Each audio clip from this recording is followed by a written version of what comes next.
hablar de una historia en la de cómo pasé un proceso de Node.js de 5 horas a 5 minutos. Pero antes de empezar con toda esta historia, me voy a presentar. Soy Ulises Santana, soy Full Stack Developer en LeanMind, que es una empresa que ayudamos a otras empresas a que sus proyectos sean más sostenibles. Y aparte también soy patrocinador de este evento a nivel personal. Y cualquier cosa, pues al pie de la presentación siempre van a ver mi Twitter, que si tengo una red social voy a estar ahí. O sea, ese siempre es mi handle. Y aparte, pues tengo una web en la que de vez en cuando subo alguna entrada o cosas que investigo y demás. Que tampoco creo que llevo como un año con ella como mucho y no hay demasiado contenido, pero siempre pueden encontrarme por ahí y saber más de mí. Soy de Gran Canaria, pero realmente me acabé, después de gracias a la pandemia, dije, estoy cansado de la ciudad, me voy a muy lejos y me fui a vivir al Hierro. En el Hierro vivo con Moca, que es esa perrita chiquitita, su nombre viene del nombre en clave que tuvo JavaScript cuando Brendan Eich lo estaba haciendo, y el gato se llama Null, y los dos son muy felices juntos. También antes de empezar con toda esta historia quiero contextualizar un poco, porque al final decir consejos porque sí y demás no creo que tenga mucho valor, sino todo tiene un contexto y con el contexto todo se entiende mejor. Esto me pasó el año pasado trabajando con un colaborador en el que éramos un equipo de 5 personas. El problema o la cosa especial que tenía es que de esas 5 personas, quien único llevaba con el colaborador un año era yo. El resto era un equipo el resto de las otras 4 personas. Uno era un desarrollador que había hecho cosas con Dart y con JavaScript, por lo tanto la parte de TypeScript la llevaba bien, porque todos los proyectos estaban hechos en TypeScript. Pero el resto de compañeros también se habían unido en los últimos 3 meses por ahí y tenían muy poca experiencia previa en JavaScript y ninguna en TypeScript. Con este equipo y estas cosas nos encontramos con un problema que es había que hacer un cambio regulatorio. O sea, había un cambio regulatorio y nosotros estábamos haciendo el motor de facturación de ese colaborador. Eso quiere decir que si quieres cobrar, te tienes que adaptar a ese cambio regulatorio, si no, no puedes cobrar. Un poco por resumir este contexto, pues básicamente... Uy. Oh, no puede ser. Pues, vale. Se ve que no va bien el tema de los steps. Pero básicamente era el contexto, que no todo el equipo controlaba la tecnología en la que se estaba trabajando y el deadline es fijo y crítico, porque como digo, si nosotros no llegábamos a ese cambio, la empresa dejaba de cobrar. Por lo tanto, le rompes el cash flow y todos son problemas y todos son prisas y si no hay dinero, no se mueve nada. Así, suave, tranquilito, en plan de no hay presión. Tienes estos meses para hacer esto y si no lo haces, pues no cobra nadie mayormente. Vale. Abraham Lincoln, o al menos a Abraham Lincoln se le atribuye esta frase: dame 6 horas para cortar un árbol y me pegaré 4 afilando el hacha. Esto viene porque de ese motor de facturación nosotros lo teníamos dividido en 5 proyectos, de los cuales uno de ellos era un prototipo que funcionaba, pero era un prototipo. Vimos que con el tema del cambio regulatorio íbamos a tener problemas de sostenibilidad. Ya de por sí el proyecto costaba un poco entenderlo, porque un problema que había tenido ese proyecto concreto es, pese a que nosotros siempre trabajábamos, o al menos este equipo de 5 personas que estoy hablando, siempre trabajábamos o en Pair o en Mob Programming, ese proyecto hubo funcionalidades enteras que les hizo un único desarrollador que además ya no era parte del equipo. Y claro, habían cosas que, aunque estaban bien hechas y funcionaban, costaba entenderlas, ¿sabes? Y también tenía algunas cosas que vienen al principio de sorpresa y esta clase de cosas. Vale, pues nos dijeron, ok, venga, ¿quieren hacer eso de cero? Tienen 3 meses para hacerlo, o 2 meses y medio, algo así era. Entran tiempos y aparte, como somos 5 personas, nos podemos dividir y no debería haber problema. Vale, pues ese proyecto, como voy a estar refiriéndome a él todo el rato, en plan, este proyecto y el prototipo, a este proyecto lo vamos a llamar Proyecto Leñador, ¿vale? El proyecto Leñador era uno de los que más nos preocupaban porque al final era reescribir de cero, pero recuerdo que habían otros 4 proyectos más y teníamos 2 meses y medio, 3 meses para el cambio regulatorio. Porque además, no solo por especificaciones del colaborador, sino por especificaciones del propio gobierno, la confirmación de qué es lo que iba a pasar en ese cambio regulatorio y qué es lo que había que hacer, no llegó hasta 3 meses antes de ejecutarse.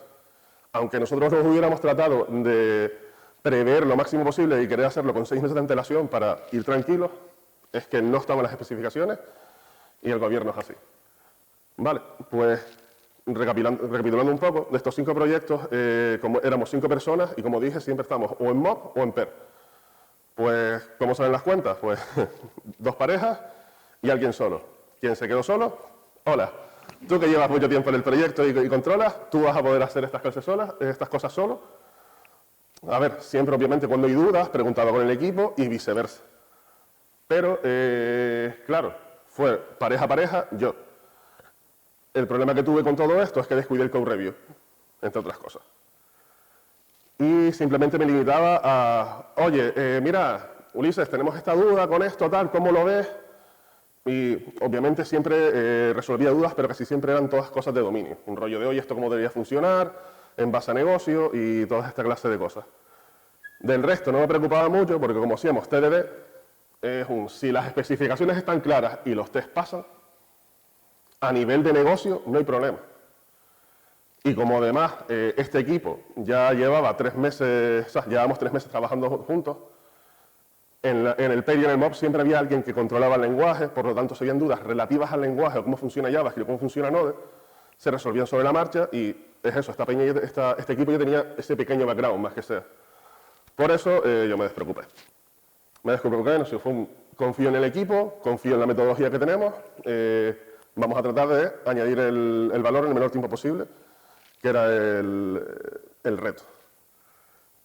El proyecto leñador, como ya he dicho, teníamos un equipo con diferentes niveles de experiencia, pues los cogieron parte del equipo las personas que menos experiencia tenían en JavaScript y en TypeScript, pero eso no quiere decir que fuera un proyecto mal ejecutado, porque realmente yo fui viendo cómo ese proyecto evolucionaba, como digo, descuidé el code review, pero tampoco es que lo viera al final, sino lo fui viendo poco a poco y vi cómo ciertas cosas que antes no tenía ni idea de cómo funcionaban, ahora eran súper claras. Tú leías el código y entendías qué es lo que pasaba.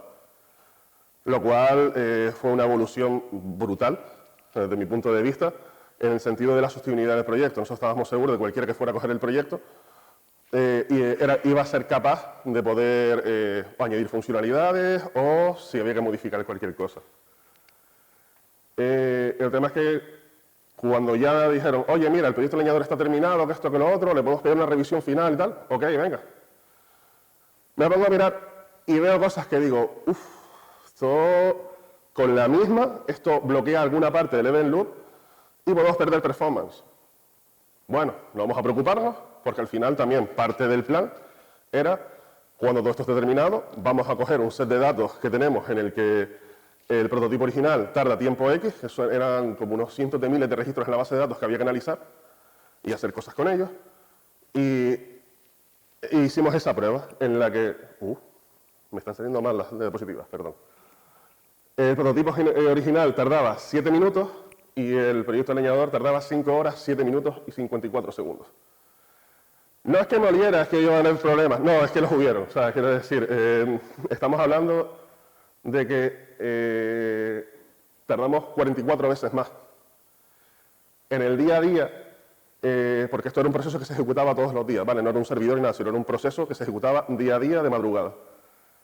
Pues cada día tardaba unos 40 minutos, más o menos, con el prototipo original. Si lo hubiéramos lanzado a esta producción, tardaría 29 horas y 40 minutos. O por ahí, y 20 minutos, perdón.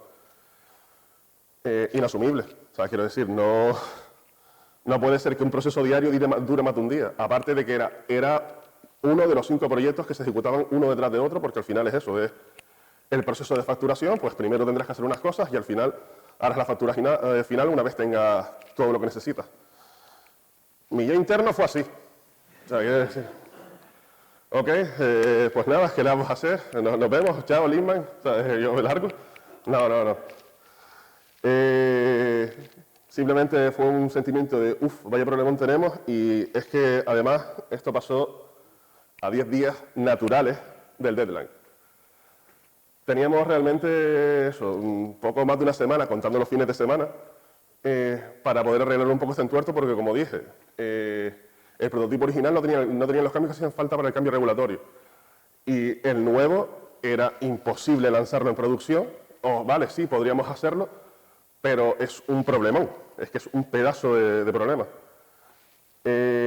Aparte, habían otros 4 proyectos, que a lo mejor alguno ya estaba terminado, pero es eso, habíamos paralelizado, por lo tanto, aparte de este problema, teníamos a lo mejor otros 2, porque eran los otros 2 proyectos que había que terminar, que no es porque estos fueran fuera de plazo, pero no lo habíamos conseguido terminar del todo. Con todo este follón, un segundo, yo era en plan de, vale, vamos a estar zen, relájate, llevas toda tu vida preparándote para esto, para algo te has ido a los talleres sobre asincronía de Mateo Colina y James Snell, para tratar de entender todas estas promesas, por cierto. Uy. Desde aquí un saludo a Mateo Colina y a James Snell. Son 2 personas bastante importantes en la comunidad de Node.js. Es más, la empresa en la que está ahora mismo trabajando Mateo Colina es quien organiza la NodeConf de Europa. Y son 2 pedazos de cracks. No me conocen, obviamente. Yo simplemente los sigo y los admiro. Y si tienen curiosidad, les recomiendo que los sigan en Twitter porque sueltan perlas sobre cómo funciona Node en general o cómo es el panorama de la comunidad de Node a nivel europeo. Volviendo un poco a la historia, ya era un poco algo así, ¿vale? Una mezcla entre ansiedad y voy a morir, ¿sabes? Era todo muy duro. Entré en modo pánico y dije, pues nada, vamos a aprovechar todo, voy a rascar de donde pueda, vamos a ver de dónde puedo evitar que se me hagan estos bloqueos en el loop que yo me olía que había, hasta el final, hasta que no empecé a hacer pruebas, no me di cuenta realmente de dónde estaban los problemas. Y el tema es, una vez terminé toda esta clase de cambios y demás, me di cuenta de ciertas cosas que o no se entienden bien o simplemente las hacemos, pero no nos damos cuenta qué es lo que pasa por detrás, que eso al final, Node.js, Java, Python, lo que sea, en todos los lenguajes, hay cosas, hay resquicios, que si no entiendes bien cómo funciona por detrás, la puedes liar muy parda. Y una de ellas es evita los asyncs innecesarios. ¿Por qué digo esto? Porque, por ejemplo, tenemos estas 2 funciones. ¿O no? Un segundo, porque esto no va tan fino como yo esperaba.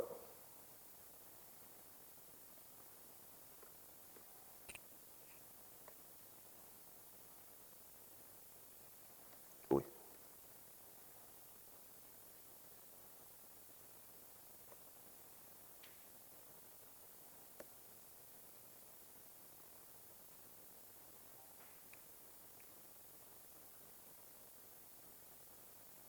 Vale.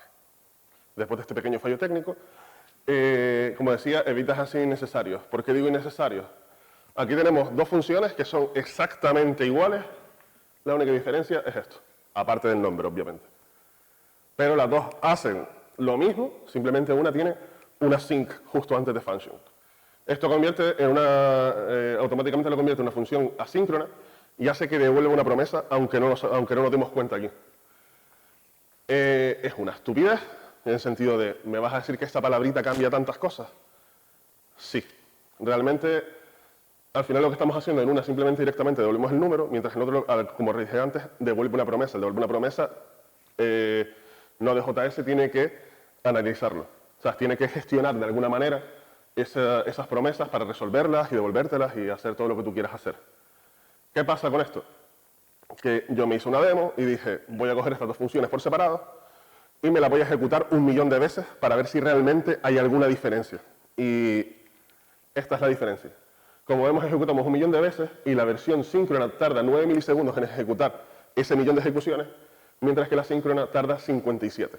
Estamos hablando de que tarda 6 veces más.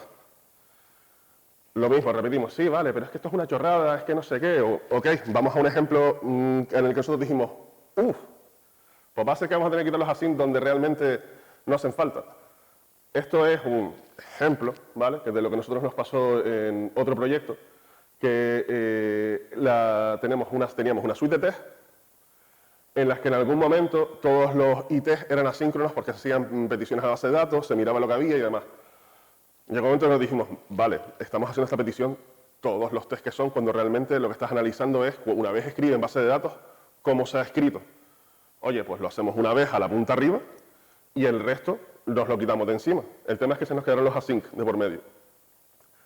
La suite de test trataba en ejecutarse unos 2 minutos 20, 2 minutos y medio. Le quitamos los async y la bajamos a 1 minuto y medio. Fue lo único que hicimos. No, o sea, simplemente hicimos, oye, tú que estás aquí, para afuera. Y conseguimos esa mejora de performance, sí, a nivel de test, ¿vale? No era a nivel de producción, pero, oye, ahorrarte casi 1 minuto de tirar test cuando estamos tirando test todo el día, porque al final hacemos TDD, es una mejora a nivel mínimo de productividad. Ya después están las cosas que se te pueden escapar a nivel de producción, que por suerte nosotros creo que no llegamos a encontrar nada lo que era propiamente en el código productivo. 2. Y esta, yo creo que esta es el bucle insignia de esta charla. Evita los await dentro de los bucles. Grábenselo a fuego, en rosa fosforito, como quieran, pero los await dentro de los bucles son un problema.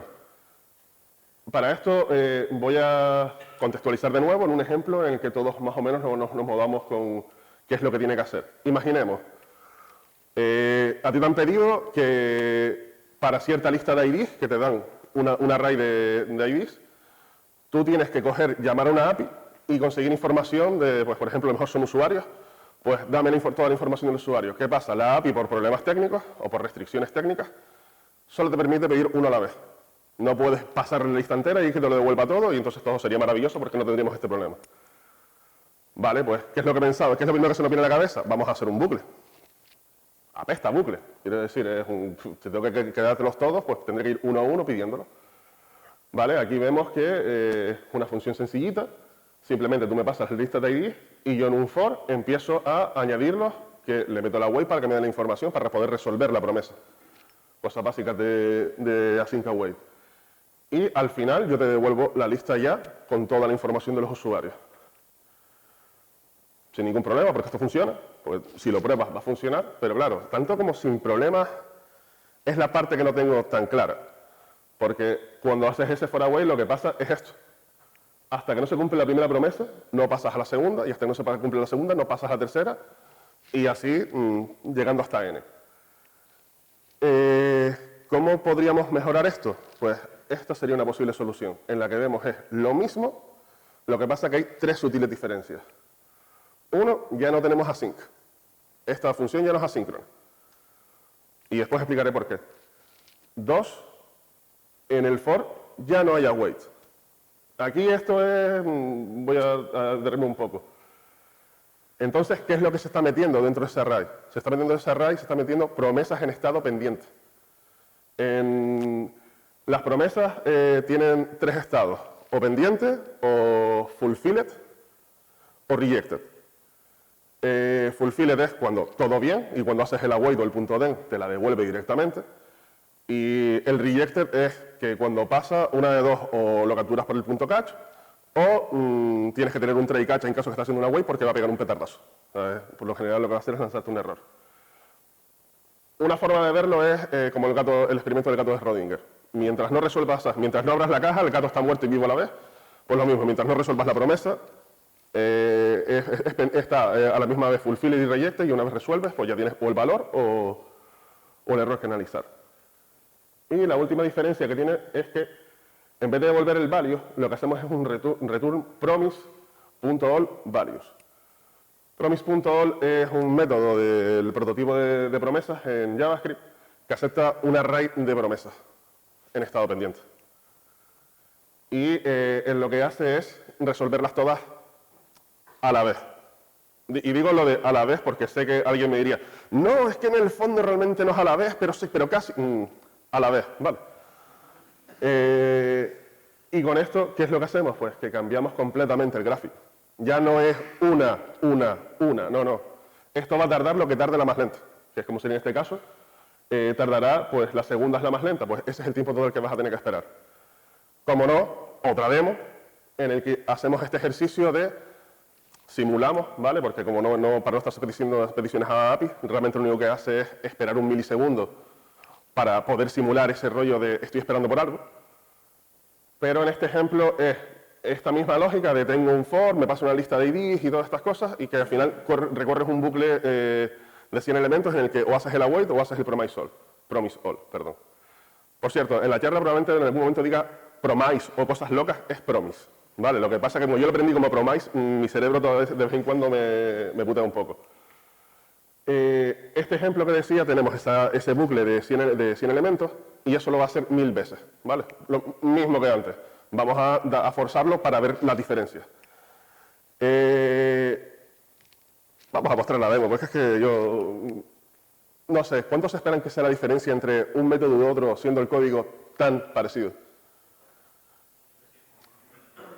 Es un milisegundo de espera, ¿eh? Quiero decir, si fuera más, pues con el palo de la hora no es mentira. Para esas 1000 ejecuciones, el Promisol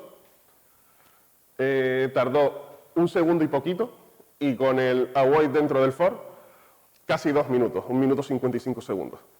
Misma tarea, pero diferentes formas de abordarla. Y como vemos es que es eso, la diferencia es abismal.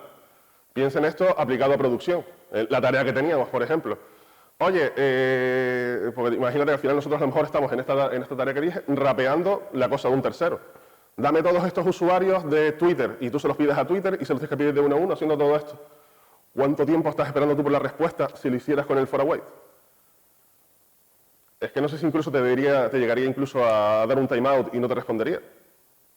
Por lo tanto, al final incluso te podrías estar no haciendo un ataque de negación de servicio, pero casi, porque al final todo lo que me vas a pedir no te voy a devolver nada, y vete a encontrarlo. Vete a encontrar que ese es el error.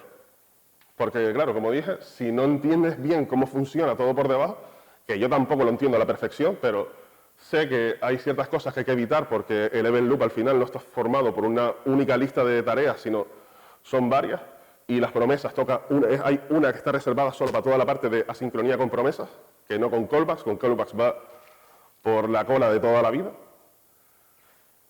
Y, como digo, nos podemos encontrar con estos problemas si no entendemos esa parte bien. Siguiendo un poco con el tema del Promisol, mi tercer consejo es úsalo hasta en el potaje, todo lo que puedas. Si te ves cosas que dices tú, esto no depende una de otra, como por ejemplo podría ser este caso, ¿vale? Porque nosotros al final siempre tenemos que conseguir recursos de todos lados y no siempre desde de la misma API o del mismo repositorio, de la misma base de datos o la misma colección de Mongo, ponle el nombre que quieras, siempre tienes que conseguir recursos de sitios diferentes.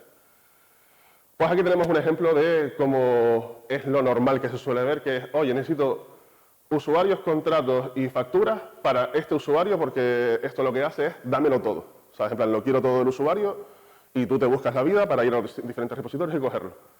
Esto no es una mala aproximación, pero si nos damos cuenta, todo el rato estás usando lo mismo que te viene por parámetro. No es que para pillar los contratos cojas algo que te viene del user y por eso hay cierta dependencia. No, no, no, aquí al final todo es lo mismo. Pues entonces, ¿por qué no hacemos esto? Al final, todos son independientes, pues en vez de estar, como dijimos antes, esperando por uno, dámelo todo. ¿Vale? Como digo, esto usémoslo en todos los que podamos, es súper goloso, porque es que goloso es en plan de, estoy yo aquí, todo lo que puedo, un Promisol, ahí venga, va. Sí, pero sé consciente de cuántas promesas estás gestionando. Porque cuando tienes a lo mejor, y no es un número de promesas, es en plan de cuánto tiempo se va a tomar en resolver ciertas cosas, porque no es lo mismo una API de terceros que hacer una petición a una base de datos a una consulta simple que sabes que se va a resolver en milisegundos, y cuando digo milisegundos es menos de 100 a lo mejor. Frente a, voy a pedir algo de afuera y con la misma estoy esperando segundos. O sea, esa clase de cosas son las que tienes que tener en cuenta. Porque en todo lo que hemos hecho, eso, tiramos del Promisol, pero ¿cuántos ID tienen ahí? Yo dije que venían 100, pero yo, tanto como mucha gente, puedo mentir. Quiero decir, ¿quién te dice que son 100? Con la misma, en un principio son 100 y dentro de 6 meses son 250. No lo sabes. Ni nunca lo vas a saber a ciencia cierta realmente, a menos que controles completamente todo ese flujo. Pues si hiciéramos esto, y fueran, por ejemplo, 1.000, 1.000.000 de promesas, podríamos incluso hacernos un DD2 a nosotros mismos. DD2 no, perdón, un ataque de negación de servicio, porque esto no es distribuido, tú te lo estás haciendo tú solito en tu máquina y te lo estás comiendo fuerte.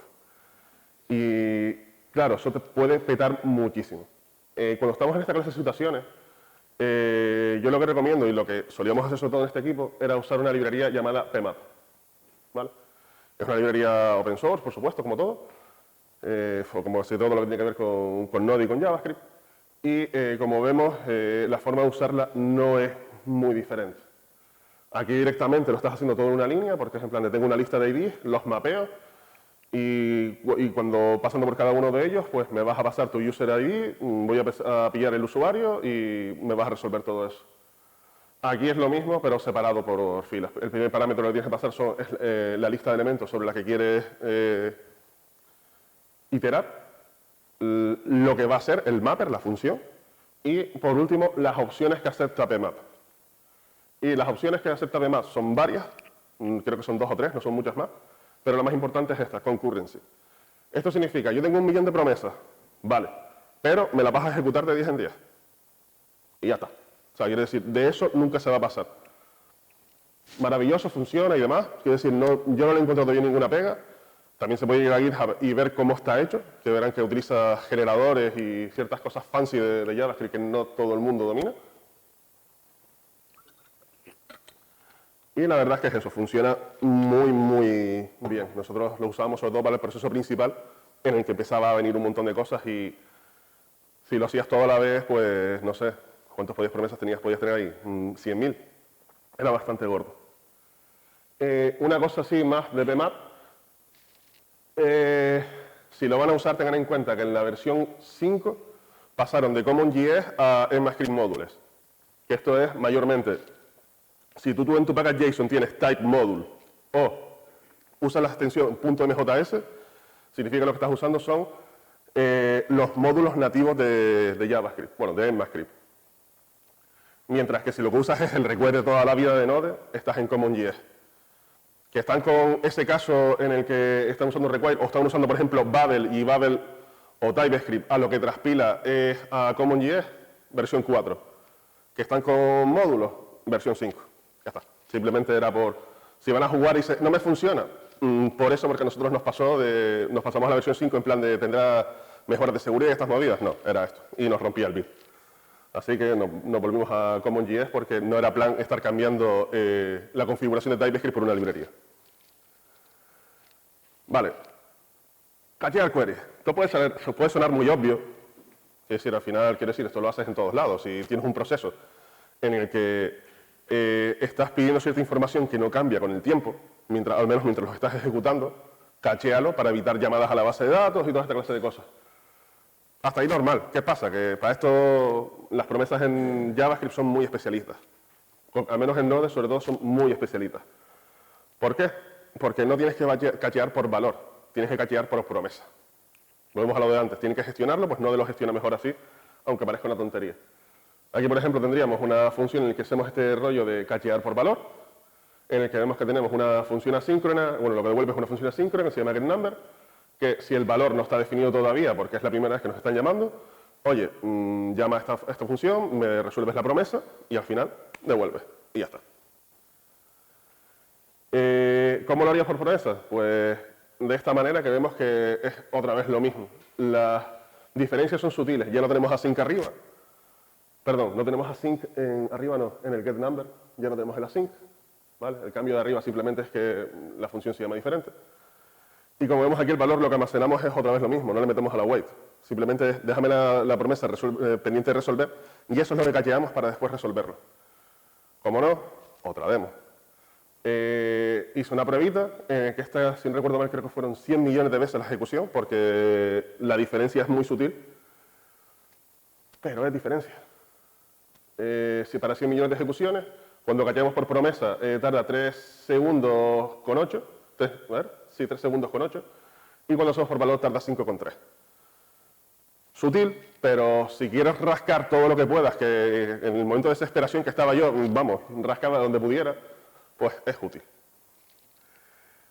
Y el último consejo, haz caso de lo... A ver, que levante la mano aquí quien ha visto un warning y dice,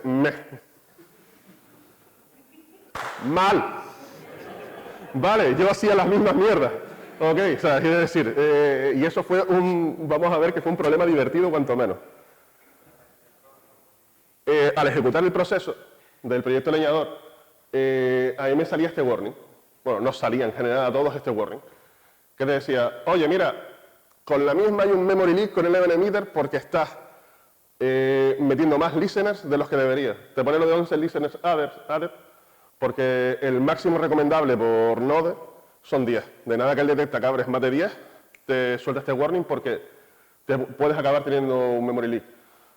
Ojo que te dice, no te lo dice, pero te lo intuye un punto de, si tú sabes lo que estás haciendo, usa emater.setMaxListeners, que no recuerdo era si le pasaba vacío o le pasaba 0 directamente, te lo ponía infinito, o le puedes pasar tú un número. Yo creo que hice lo de infinito porque estoy muy loco. Y porque también creía que sabía lo que estaba haciendo. Pero como ya habíamos rascado de todos lados y aún así todavía tardaba demasiado el proceso, sigue tardando muchísimo, pues dijimos, vamos a investigarlo. Y gracias a Stack Overflow y a archive.org, que había por ahí una respuesta de alguien en archive.org explicando qué leche pasaba aquí, básicamente lo que pasa es, cuando nosotros nos conectábamos a la base de datos, teníamos un pool de conexiones. Cada vez que te ibas a hacer una petición o algo así, sacaba una conexión del pool y hacías lo que tenías que hacer y después ya se cargaba la conexión. ¿Qué pasa? Se cargaba la conexión, pero no cerraba los event listeners. Se quedaban abiertos todo el rato. Salvo por esto no hay forma de darse cuenta. Es decir, yo no tenía ni idea de lo que estaba pasando y al final la solución fue es cuando vayas a destruir una conexión, antes me cierras todos los event listeners. Porque hay un método que es remove all event listeners y si no recuerdo mal le pasas por el tipo, o sea, quiere decir, se puede hacer, está en la documentación. Pues haciendo esta chorradita y haciéndole caso a un warning, bajamos el tiempo 4 veces. Para que se den una idea, si el proceso antes tardaba 1 minuto, pues pasó a tardar 15 segundos. Así. Pues con todos estos cambios aplicados y demás, dijimos, vamos a ejecutar esto otra vez, a ver si no nos metemos en el puro de la vida, porque el colaborador en ese entonces sabía que el proceso no era tan performant como el anterior, pero no sabía que tardaba 5 horas. Quiere decir, tarda mucho y tenemos que arreglarlo. Confiaba completamente en nosotros, tampoco hay que alabarlo porque también el colaborador ya tenía sus movidas con todo el cambio regulatorio que estaba afrontando, porque al final eso es algo que afectaba a toda la compañía. Pues recordemos, el prototipo original tardaba con estos cientos de miles de registros en la base de datos 7 minutos, pues cuando lo volvimos a ejecutar, el proyecto leñador pasó a tardar 4 minutos y 52 segundos. De 5 horas, 7 minutos y no sé cuántos segundos, a 4 minutos y 52 segundos. No solo habíamos hecho el proyecto más sostenible, más legible y mejor y más bonito, porque lo podías leer con monóculos si querías y todo. No, no, no. Es que aparte de eso, yo estaba así, ¿vale? Porque es que no se me acuerdo si era, ni qué hora era del día, ni siquiera si era de día o era de noche, ¿vale? Pero fue muy épico. Y lo volvimos a ejecutar todo y dijimos, ok, esto funciona así, pero a ver, que uno tiene su ansiedad, tiene sus cosas y dice, yo no me fío de esto, que esto como pete en producción, con la cantidad de datos en producción, yo no voy a saber dónde esconderme. Y dijimos, vale, vamos a traernos datos de producción, los anonimizamos y ejecutamos el prototipo original. Prototipo original, 41 minutos y 29 segundos. Proyecto leñador, 31 minutos y 56 segundos. Confirmado. Está yendo más rápido y no solo es que está yendo más rápido, es que está yendo más de un 20% más rápido. O sea, le habíamos subido el performance, creo que en total creo que como un 28%. Lo que pasa que como no todo el mundo mide el performance igual, yo me quedé en este humilde 20, ¿vale? Porque creo que es lo mejor para comunicarlo. Y fue maravilloso. O sea, quiero decir, repito, mejoramos sostenibilidad del proyecto y aparte, después de una ardua semana de trabajo y nervios, mejoramos el performance. De todo este proceso, aunque nos saliera bien y fuera muy bonito, en plan de, oh, mira, lo consiguieron. Sí, sí, sí, pero ¿y si no? ¿Y si no?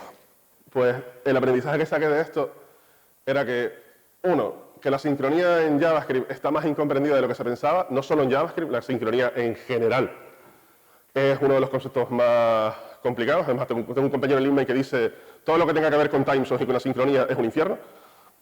Y yo lo confirmo. No sé si a alguien le ha pasado alguna vez trabajar con Moment, descubrir Moment JS y decir, ¿dónde estaba esto?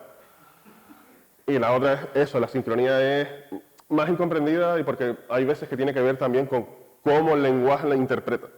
Porque al final cada lenguaje tiene su propia implementación a la hora de gestionar la sincronía. Aquí tenemos las promesas, pero por ejemplo otros lenguajes tienen futuros y cosas por el estilo. Por lo tanto, eso, aunque entrar en JavaScript, en TypeScript a trabajar sea relativamente fácil, esperar que tu equipo o que las personas entiendan la sincronía de JavaScript no es algo que debes de esperar, sino si entras en un equipo completamente nuevo, vas mirando el nivel y dices, oye, con la misma no saben esto y aprendizaje común, sobre todo, en plan de entre todos tratar de aprender lo máximo posible de los unos de los otros. Que por aquí también va este rollo de forma tu equipo. Tanto si eres senior como junior, como mid, como cotufa, ¿vale?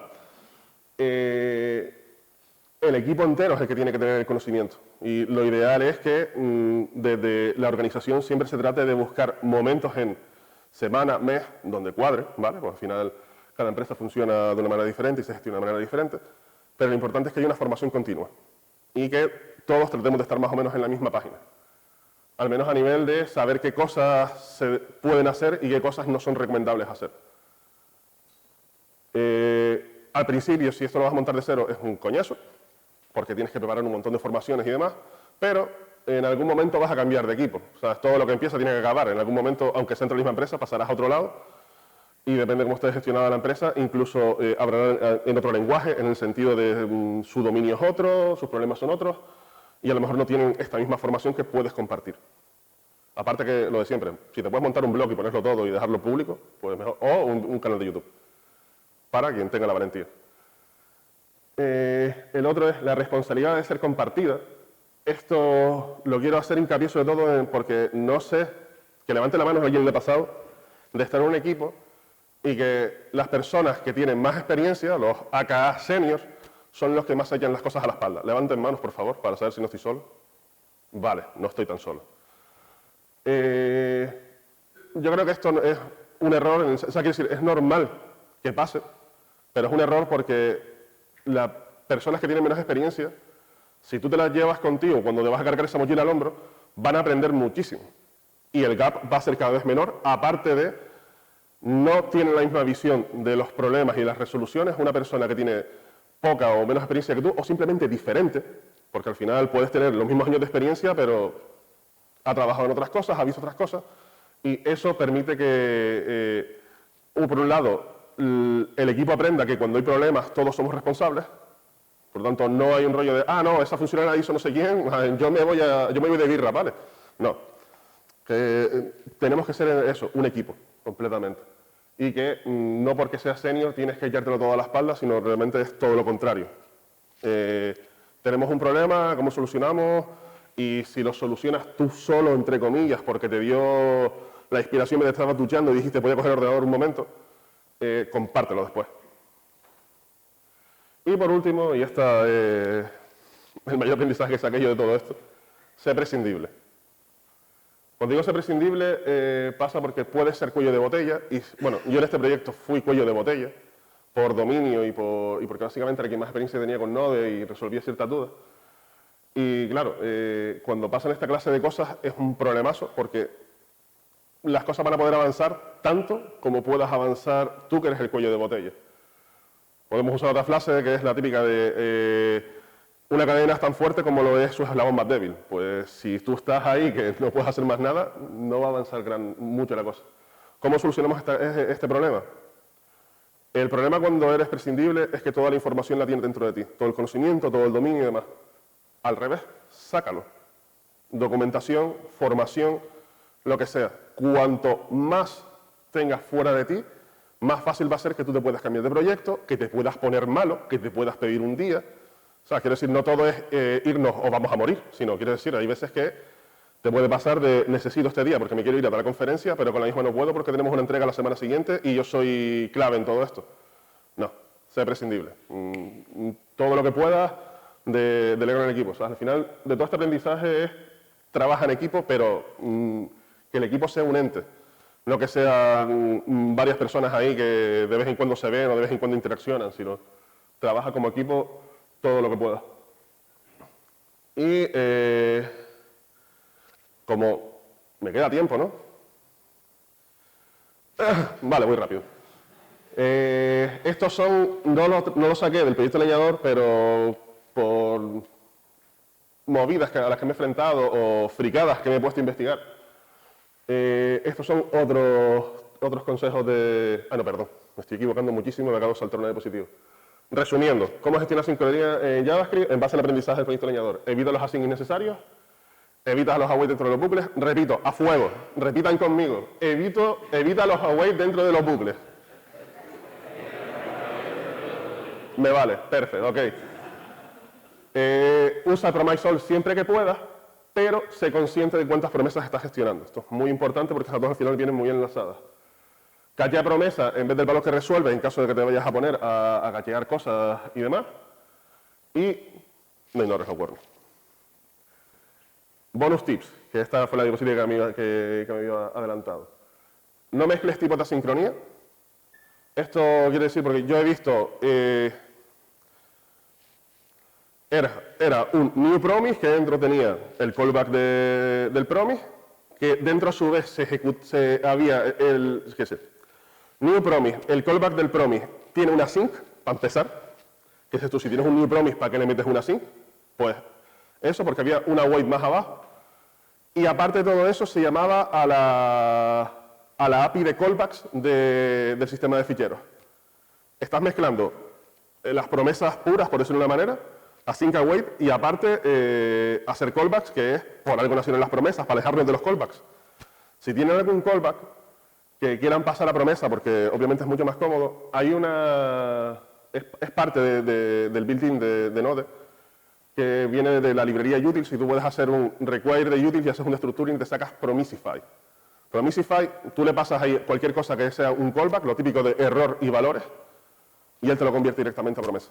O sea, te lo convierte directamente para que lo puedas usar con async await, y es además lo que recomiendan desde dentro de Node. No que lo hagas tú a mano, que lo puedes hacer, yo casi siempre lo hago, pero es recomendable que lo usen, porque se evitan problemas de más. Esto es otro que nosotros lo usamos en los proyectos para ciertos casos de uso que para mí me parecía maravilloso, que son los async generators. Que levante la mano quien sabe lo que es un async generator o un generator. Bien. Quiero decir, hay gente, eso ya a mí me pone contento.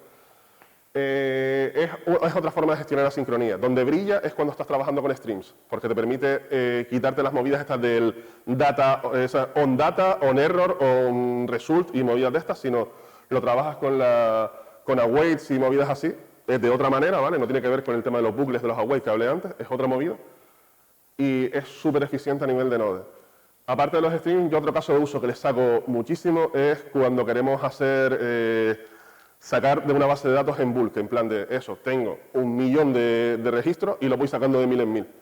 Pues para esas cosas, después todo eso lo acababa haciendo con un generador asíncrono y te lo devolvía de una forma muy cómoda de trabajar. Como digo, estos son bonus para que investiguen y le echen una visual. Y la última, que está básica, investiguen sobre el Event Loop. El Event Loop al final es cómo Node y JavaScript gestionan todas las tareas que tienen que hacer. Cuanto mejor lo entiendas, mejor vas a entender qué es lo que pasa. Y creo que esto es todo. Eso sí, al final les dejo un par de recursos, ¿ok? Una charla sobre Async Generators, que esta fue dada por, me voy a equivocar del nombre seguro, Luciano Mamino, si no recuerdo mal, que además esa persona tiene un libro sobre Design Patterns en Node.js que lleva por la 3ª edición, que está bastante guapo, es decir. Después hay, en la propia documentación de Node, hay guías y una de ellas es sobre el Event Loop y cómo lo gestiona Node. También muy recomendable. Y por último, un artículo sobre gestión de promesas en Node.js, escrito por James Snell, en el que hablan de estos problemas, porque James Snell y Mateo Colina tienen un taller ambulante, por decirlo de una manera, quiero decir, lo van llevando por eventos y demás, aunque realmente es in situ cuando lo hacen, y creo que son 3 días, y cuando lo hacen eventos son 3 horas, que lo que hacen es que lo resumen muy rápido, y tienes la oportunidad de preguntarle dudas a ellos, que al final, otra cosa no, pero entre Mateo y James Snell, aportaciones que han hecho a Node, quiere decir, hay funcionalidades de Node que son ellos los que la han hecho, ¿sabes? Por lo tanto, ¿a quién mejor le vas a preguntar? Y eso, toda esa parte más o menos James Snell la resumió en un artículo y lo tienen en el blog de Nearform. Y nada, muchas gracias por elegir el track, ¿vale?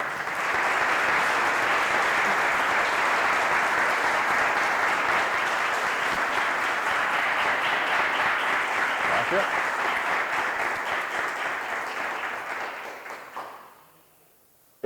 muchas gracias por elegir el track, porque al final son otras 3 charlas también muy interesantes y agradezco que hayan venido. Y aquí tienen 2 enlaces, el de arriba simplemente son las mismas diapositivas, pero no sé, a mí me mola más, no más que las diapositivas y qué es lo que ha dicho la persona de tal, que es lo que hay debajo, un PDF con diapositiva, texto, es como si fuera una especie de white paper, ¿vale? Por si se lo quieren revisar todo, habrá cosas que a lo mejor no habré dicho porque ni de broma me he aprendido de memoria todo eso de texto, ¿vale? Y nada, eso es todo. Como dije, cualquier cosa, @UlisesSantana, GitHub, Twitter, si hay una red social en la que estoy con ese nombre. Y nada, que cualquier